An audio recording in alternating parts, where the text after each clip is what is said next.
And welcome back to the Tea and a Buddy podcast with me, Dominic. And me, Erica. Yes, today we're all about stiff upper lip. Yes. Stiff upper lip culture. Yes. This which is the fourth apparently episode. is strongly associated with Britain. Well, yeah. I mean, I don't know anybody else that refers to themselves as having a stiff upper lip. Gotta keep a stiff upper lip. Yeah. Henry.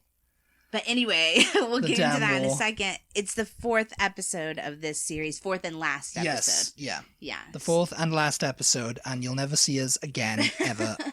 Give us some ideas, guys, before we get started. Some more series that we can do. We have a bunch in mind. Yeah. But we can always revisit some of these series that we've done. So we did like the language series, the culture series, I think food and drink series. Food and drink, yeah. Yeah, so give us some ideas down in the comment of the blog that is on the website. If you have never been on our website, it's www.teandabuddy.com. there you go. Or Facebook us or tweet us, whatever. But we want to know you guys' ideas of things that you want to hear us talk about as well. So if you're interested in us talking about your topics, send them to us. yeah, we'll give you a big fat shout out. Shout out! But yes. So let's get into this Let's topic, get into shall this we? topic. Let's get our teeth into this topic. So, first of all, maybe you should tell everyone what a stiff upper lip is, what we're talking about. It's unemotional in the face of adversity, basically. You know, it's like if someone's hurt your feelings, you don't show it. Right. It's not showing any emotion. It's just stone-faced. Right. Because I don't think I had ever heard of this concept before I knew you. I can't, Yeah. Again, I always mention how long we've kind of known each other now, so it does get hard for me to remember back that far. But I don't think that I was familiar with the stiff upper lip concept before I knew you.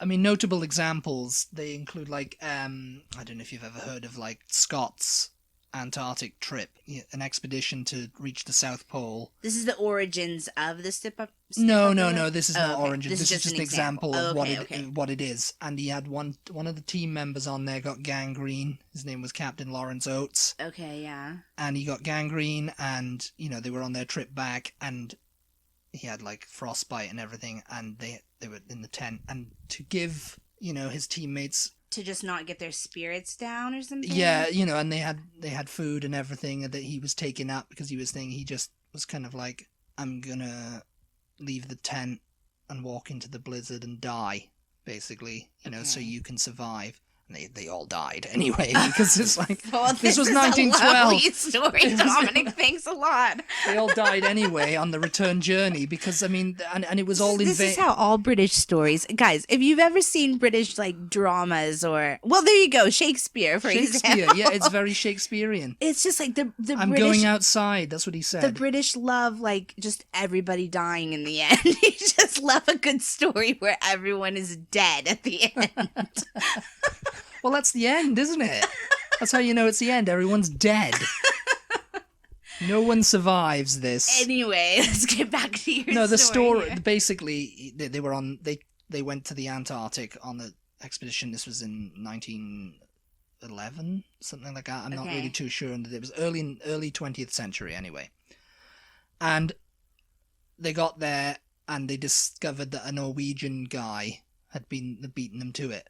Admundsen, I think. So they were just like, oh, okay, so they just trying to get back. I mean, this was the days before, like, they had ponies and stuff like that to help them out. It was freezing temperatures. Right. So one guy died then, but this is the famous story of how he was just like, it was recorded in one of their diaries. I think it was Captain Scott's. Mm-hmm.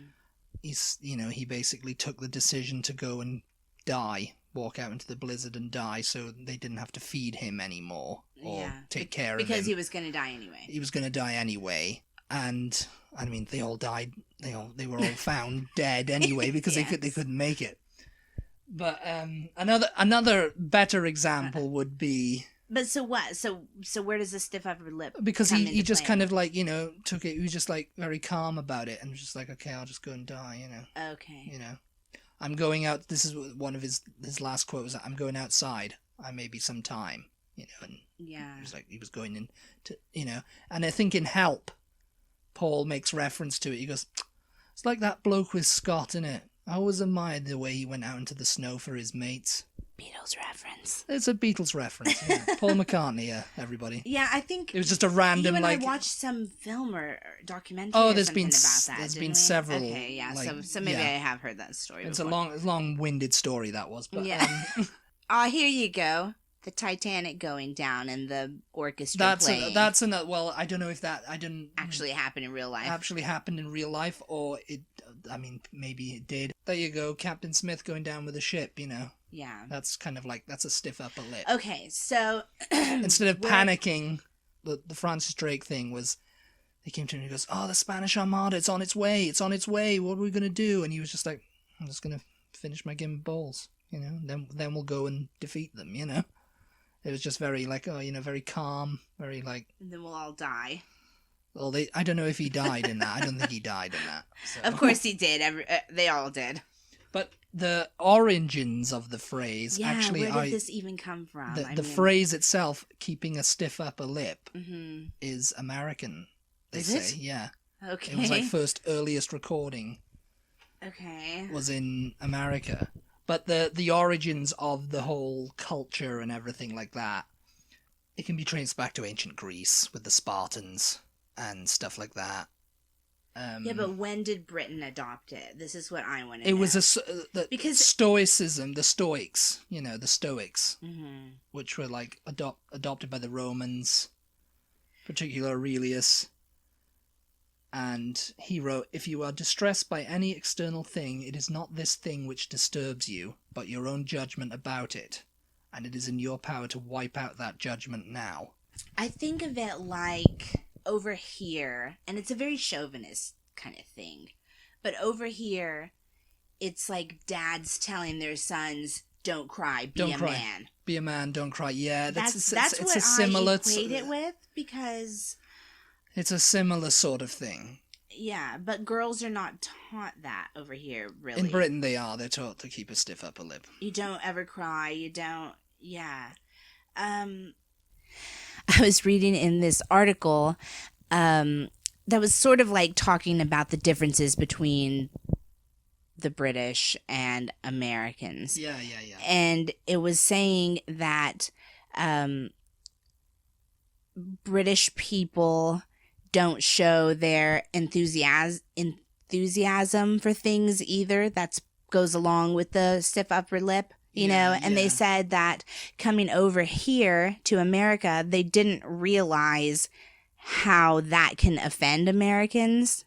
They didn't, because they just don't think about it, because everybody does it in Britain. Yeah. But, they said, "Oh, I would be over here, and someone would ask me, well, how are you finding living in America, And they go, "It's okay." Yeah. And people were just like, "What? Yeah, what? It's okay? It's okay." That's not enthusiastic enough. Yes. It's got to be, come on. And it made me... Come on, man. And it made me remember when you came to visit for the first time.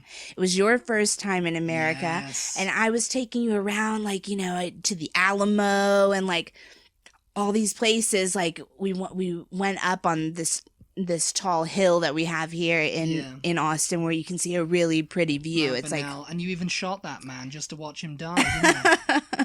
And I took, and we went to Dallas, and we were downtown Dallas and everything, and walking the streets and whatever, and you were just like, it's cute. Yeah, it's great. Good. Yes, and I remember wound you up. I remember at the time, like, you up. What is wrong with him? Like, why does he not like these things? It's just like, He's not enjoying this. What is happening? No, because the first time I went to Britain, I saw the Tower of London, I saw whatever, and I'm just like, wow, And that was amusing to me. Yeah, I was so excited, but it made you happy. You felt like happy that I was so excited, didn't you? It's okay. Right. It was okay. Oh man. No, it hurt you later. No, it wasn't. It was okay. It was all right. It's getting better. No, but, you know, I was really excited. I wanted you to be really excited, and I guess you were, but you weren't showing it. I wasn't, you know, I mean, sometimes I'll get excited. There's no, like, I'm not an unfeeling man. I guess maybe in New York you did show. Yes. New York, you cannot not get excited. I don't think there's any British person there who can keep a stiff upper lip over there in New York City. Yeah. You know, but I mean, here too. I mean, it's pretty amazing. You know, we travel. For instance, when we're traveling across Texas and stuff like that, and you know, you look out and maybe the sun's going down over the panel. It's just like, wow, that's great. You know, it's really amazing. Or when you know? Saw an actual tumbleweed for the first time. Yes, that was good. That was good. That was good. I'll give you that one. That was exciting. But or, you know, like a school bus. It's like, oh, cute, it's a school bus. Oh, that's really cute, you know. I find it's kind of like my enthusiasm is growing the longer I live here. Mm-hmm. And it's like, it you know, I find myself thinking, oh, yeah, you know, it would be funny to get... Because, I mean, you know, the stiff upper lip culture, it doesn't apply to all British people. Yeah. You know, it's not like a thing that it's indoctrinated into you when you're born and stuff. Yeah. It's just kind of like, because, you know, you'll have British people who go over here and go, wow, you know, bloody hell, it's so big, and oh, look at that school bus, and oh, the mailboxes, you know. Yeah. And, you know, and it's just like, oh, people are so friendly, they say howdy, oh, that guy said howdy to me. That's another part. When we talk about stiff upper lip, we're just talking about a reservedness. It's reserved, yeah. It's reserved and cool and calm and stoic. Yeah. Know? Because there's all this information out there and people talking about like how in Britain which to be fair, I think it's true in any big city over here as well. But in Britain, you don't look at someone on the subway, you don't talk to them when you're on the subway. Don't look at them. You don't really laugh. You don't really Laughing on the subway is not allowed. You don't really in like New York City either. You're not going to really strike up a conversation. Everybody's got their earphones in, or they've got a newspaper open or something like that. So I think that is true over here also. Yeah. Britain likes to go, oh no, this is a British trait. You know, this is what we do. It's what we do. But maybe that's more true. Keep it cool. But maybe that's more true throughout Britain than it is over here. I mean, obviously, because another time from your first time over here, we were out walking. We were just going for a walk, and some guy drove by, and he waved, and I waved back at him. And you said, do you know him? And I was like, no. Well, why are you waving at him? You were like, why are you waving? And I was like, you don't wave at people you don't know. I was like, because he waved at me. I don't know. Just waved back. You're just waving at random people. You don't know what could happen. But that was really like... You might have thought, oh yeah, she's waving at me. She likes me. I better turn around and go back. It's just like, you don't know this person. Why are you waving at them? You were really like kind of baffled by that. And that's... Yeah, I don't wave to people. I just never waved. Even if they wave at me, I just go, why are you waving at me? You don't know me. Stop waving at me. You look like a fool. But really, it's not true that kind of thing doesn't happen in Britain. Because I remember going around Britain and people going, you all right? Yeah, you know, if you pass them on the street or whatever. Particularly, I guess, maybe more so in like Liverpool than London. You're right, love. Hello, love. Yeah, just passing by on the street, on the sidewalk, you know, you walk next to each other and just go, oh, all right, you know. Yeah, I mean, that happened in Wales too. So that's the same thing, really. And, you know, that happens, you know, it's like, all right, you know, like, it'd be like, oh, she's talking to me. You know, what's she talking about? Yeah. I mean, it's happened to me, you know, people striking up conversations. Mm-hmm. In random places. That happens to me. That's another thing that British people don't like. Yeah. It's like you're there, I don't like that either. Well, yeah, but you know, you're there, you're just in the grocery store or whatever, you're looking through and someone goes, oh, these apples are so great, aren't they? Oh, have you seen these? Oh, da-da-da-da. I'm just like, yeah, I'm just getting apples, you know? It's like, oh, these apples, so where are you from? What are you doing here? Oh, yeah, da-da-da-da. It's just like... I remember we took my grandma to the grocery store once, and she thought some woman was hitting on you because she was just like talking. Yeah, but it's just like, yeah, she's just talking. She's just talking. But yeah, I mean, it just really depends on the type of person you are. I don't understand really how Britain can claim that, yes, this is what British people are like. This is what we do. Because I mean, I'm like that too. I don't want people talking to me on the elevator. I don't want, like, you know, if something kind of funny or weird happens, then we can kind of share a moment with a stranger. But like, I don't need someone like going, did you see that? The weather out there, you know, it's just like, what? Small talk. Yeah. It's like, we don't have to fill the silence. Like, we can just stand here, you know? It's going to be stiff upper lip. I mean, getting back to what we were talking about, the influence of like the Stoics and, you know, like the Spartan stiff upper lip culture influenced the English public school system. Okay. So, you know, How like so? Eton, you know, it's just like that's what they kind of based everything off of, you know, it was like discipline and self-sacrifice. You know, it was like that's what went on in like Eton and Harrow and all them places, you know, all the big schools. Yeah. Because it was like, oh yeah, you've got to don't show any emotion, you know. Mm-hmm. Keep, you know, like for example, The Life of Brian, Monty Python. Yeah. You know, at the end, I don't know if you haven't seen the film. At the end of the film, he's on the cross, you know, about to be crucified, and Eric Idle's character starts up with "Always look on the bright side of life." Yeah. And that's become like a thing of like always look into the bright. You know, it's like part of the culture. You know, like keep a stiff upper lip, keep your chin up. You know. Yeah. That kind of thing. But is it actually keeping your chin up, or is it just denying your feelings? You know? Maybe. Because... Maybe. I don't know. I mean, I think, not to get too personal in the podcast, but I think you and I have had kind of, not arguments, but just moments where we're like really not understanding each other because I'm feeling really emotional about something and that I think you should be feeling emotional about too, and you're just not expressing it. We have, you've gotten frustrated about that a few times, you know. And it is frustrating for me because I'm just like, and that is the question for me. I'm like, are you just like an unfeeling person, or yes, or are you feeling it and like not showing your emotions? No. I mean, you know, and I know like, that goes along with the stiff upper lip culture. You know, just the way you were raised and it was ingrained in you. But as an American, it is very frustrating to be married to.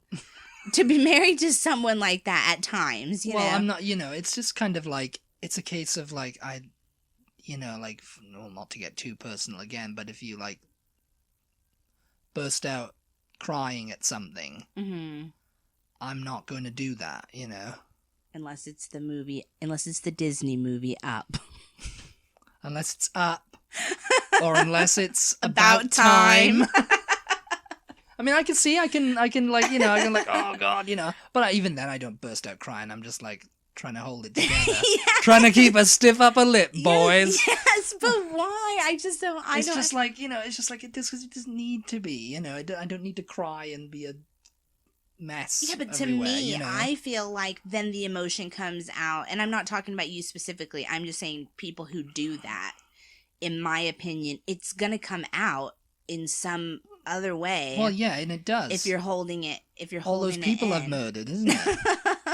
That's why you're getting all frustrated about it. No, it is definitely something that's different about our cultures that I am still, after all this time, like trying to understand and you know, and not doing it very well. Really. Well, I mean, it's like, it's something, I mean, I won't understand why you had to remove the letter U from things.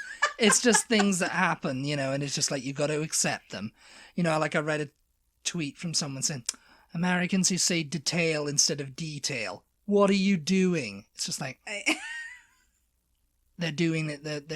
They've been doing it this way for so long. It's just like, you know, if you're getting annoyed about it now, You're too late, mate. You're too late. But, I wonder, has it always been this way, or does it have something to do with the war?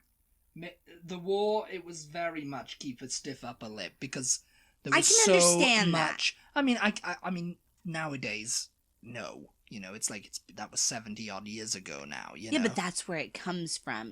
I think I'm wondering that, and it's just people have passed it down from since then. Maybe I can understand at Gotta that keep time a stiff because upper lip it's like because it was like otherwise you just lose your mind living in that environment where you're being bombed. You don't know. You're being bombed. You don't know if you're gonna die. Your husband, your father, you have no your food. kid, they're all off fighting. There's you nothing don't know if to they're eat. gonna come home. You don't have money. You don't have food. It's just like, you don't know if you're gonna be killed. You don't know if Hitler's gonna come and invade and what's gonna happen. And it was a freaky time. I get that, but for now, like you said, 70 years later, it's just like, if that is where it originated from, why has it still continued this long into 2018?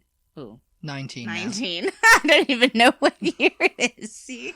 Yeah, I mean, it just has, I suppose. It's just that's the way it's going to be. But that's just how things happen. You could ask the same question of why is everyone so patriotic over here? Why is that continuing? Well. And it's the same. That's another podcast. It's another podcast. It's another episode of that. But yeah. But I'm wondering if there's any pushback nowadays against a stiff upper lip. There probably is. There probably is. Like I was actually reading something on Facebook about domestic abuse of men. Domestic, women abusing men and stuff. And men coming out and saying, this bloke who'd been abused by his girlfriend, or I think she was just his girlfriend, for a few years. She used to smack him and do horrible things to him, and psychologically manipulate him and all that. And it was only when the police got involved that he would have ended up dead. Yeah. But it's like that's a stigma. There's a stigma attached to it. Yeah. Because men should be stronger than women. Men should be stronger than women. They shouldn't allow that to happen and stuff like that. And it's just like it's down to the person, really. If you're one of these people that's gonna let that happen, it's gonna happen, And it's just like you need to be helped about it, Yeah. It's another episode, really, all that, really. But I wonder. And we should have done more research, but I wonder how, and again, like you said, it's not everybody. It's generalizing. Generalizing, yeah, if you're triggered about this. Yes. Write us a comment. We'd love to hear from you. Yes. We're generalizing, of course, but I do wonder if we are thinking that it's the majority of the population. I do wonder if there's what the correlation is between suicide and stuff like that. Rates, suicide rates. Yeah. I wonder how high they are in Britain compared to America or wherever, somewhere that doesn't have that sort of, you must not show your emotions. You must. And we didn't think about anything of it. And you don't know what's going on in their life. You don't know what's going on in their head. You're not in their head. Yeah. It's like they could be the happiest person ever. They could be cracking jokes and they could be doing whatever, and they could be the life and soul of the party, and the next week, they're gone. Well, no, I just mean you don't know what's going on in their life. We can't say for certain that it's because they always held their emotions in and then it just got to them eventually. We can't say that because, we don't know. But I think it is interesting to consider anyway. Yeah, it is. And that's another thing is when people die in Britain, I wonder, and maybe now you've been to a couple funerals over here, you can tell me if there's any difference in the amount of emotion that people display at a funeral in Britain compared to compared to America. No. I mean, no, there's not really. No, I mean, people are still crying. People are still crying, yeah, people are still upset, it, yeah. Yeah, because we watched that episode of Two Doors Down, that Scottish sitcom, and I can't remember. Colin's dad died. Colin's dad died, and he kept wanting to cry about it, and all the rest of them were like, oh God, don't mention it, don't set him off. They were talking about one song or something that he always used to play. And my immediate reaction is just like, let him cry, his dad just died. Like, and I think there was a couple of... I know it's a show, I think, yeah, I know, yeah, but I mean, there is that kind of like thing, like, we'll just leave and let him do it in private, Yeah. It's that kind of thing, like go to a cupboard. Okay, so there you go. It's not public. You don't have to hold it in. You just can't let anyone else see you do it. Never let them see you bleed. That's so like, that makes me really sad. I'm gonna cry now. No, like, it's just like... You shouldn't have to. You should be in the middle of the grocery store. You should be crying your little eyes out over something. You should just be crying. And it's just like, well, it's like, if I'm going to be crying, people are going to go, uh-oh, call the freaking nut people. Nut people. Get him sectioned. Get him sectioned, for God's sake. Oh, God. Okay. I think we've run that topic into the ground. We're just, people are crying. They're crying because they can't believe what's going on. Crying. But anyway, you. So I think we've maybe resolved some of my resolve some issues here. We're crying. It's a good therapy session. But yes, if you enjoyed this episode, or if you are enjoying our content, are you enjoying our content? Please consider buying us a coffee. It is an online tipping service where you can just go and tip us, and the money will go toward upgrading our equipment and hopefully putting out better episodes for you. Upgrading our voices too. Yes, we're gonna get a voice and you upgrade. know what? It'll stop us crying too. But if not, there are other ways to support us. Share us, tell your friends. Give us a review on iTunes. I don't know if you can review on Spotify. Yeah, or if you can review anywhere that you listen to this podcast, if you can do like 5 stars or whatever, that would be fantastic. Yes, Thank you so much. That is just as helpful to us as your money. Yeah. And share, tweet, Facebook. We're on Instagram. We're trying to get that going. Yeah, we kind of neglect that a little bit, but we're still on there. Instagram. So be sure and follow us in all the places. Yeah. Thank you very much, everybody, for listening. Thank you. And sorry for all the crying. We hope you didn't get triggered. And if you got triggered, then we're crying for you. It's not hashtag praying for you. It's hashtag crying for you. Bye. Goodbye, everybody. Bye.